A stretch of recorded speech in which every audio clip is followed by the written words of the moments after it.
So SearchGPT is here and everyone's losing their shit.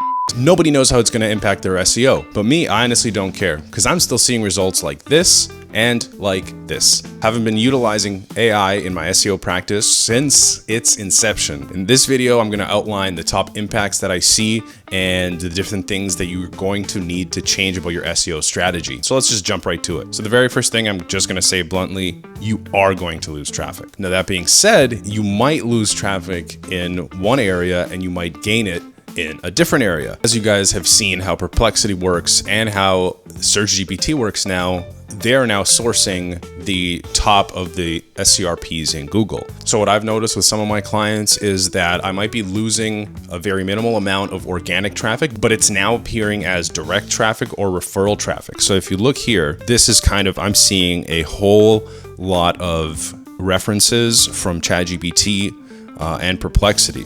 Here's also another one. This is from Google Search Console. If you go to the overview, it's showing me the top referring links. So kind of these are like backlinks, and I'm getting a pretty decent amount of traffic from ChatGPT, another ChatGPT, and also Perplexity down the list. So that's basically what's going to happen. You are going to lose some of that traffic. If people go into the results page on SearchGPT, that might be the end of their journey. But if not, I think a lot of the time, and that's what I'm seeing, is that they're actually clicking the sources. They're interested in them, or they're asking follow-ups, and they're getting to, if your blog is answering a certain niche, then if they ask follow-up questions, they might get to your page. So that's the first thing. Some of the traffic might be rerouted. You might lose some traffic. You might pick it up in other places.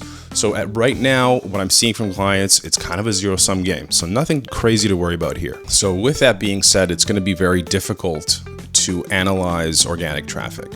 You're not going to be actually able to see the search queries, right? So if your organic traffic is going down, then your Google Search Console data is also diminishing. So now you're going to be seeing less stats. You're really not going to be able to analyze as well. People are still going to use Google. That's a given. But you're not going to be able to see the search queries where people are coming from SearchGPT, not that I'm aware of. And in terms of a keyword tool, I think it would be very helpful if OpenAI had that kind of a keyword tool. But right now, if you were to ask OpenAI, what are the top search keywords or what keyword, it's not going to really tell you that. So hopefully down the line, we can get a database of those keywords and we can get something like Search Console on the OpenAI side. So the third thing that's super important is that keyword research is going to change forever. And I think that the amount of money that people are spending on keyword research tools is going to go way down. If it was up to me, I would completely ditch all of them because the way that I do SEO, they're going to be completely irrelevant. And the way that you should be doing SEO for SearchGPT, they're not going to be as relevant. So you used to be able to go into SEMrush or Ahrefs or Ubersuggest or Moz, blah, blah, the list goes on. You can go and search your keywords there. You can find the volume, you can find the keyword difficulty, but I think those are going to be, for the most part, accounted for. You can still find a diamond in the rough in some of those keyword research tools, but the sweet spot is really going to be basically with free tools and keywords and search queries that are going to appear as zero. They're going to appear as zero search volume, zero KD, keyword difficulty, not craft dinner. And that's how it's going to work. In this past year, I've been able to increase traffic for some clients. My one client went from 50 a month to about 1,500 organic clicks a month. And I was targeting a group of keywords that was untapped. If you were to search them, they show zero volume, zero keyword difficulty.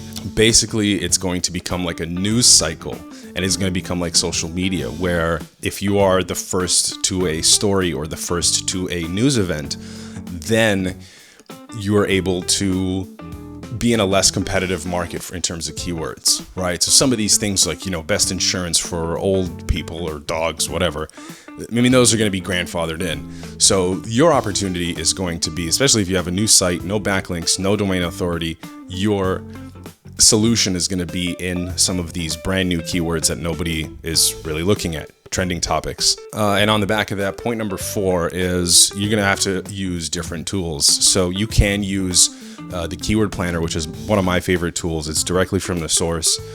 Google Trends is a good free tool to look at trends in your industry. They also have an attachment now. It's called Glimpse. It's kind of upgraded version of Google Trends with more suggestions and more questions and more advice. There's also the paid version of that, and there's also a similar tool called Exploding Topics.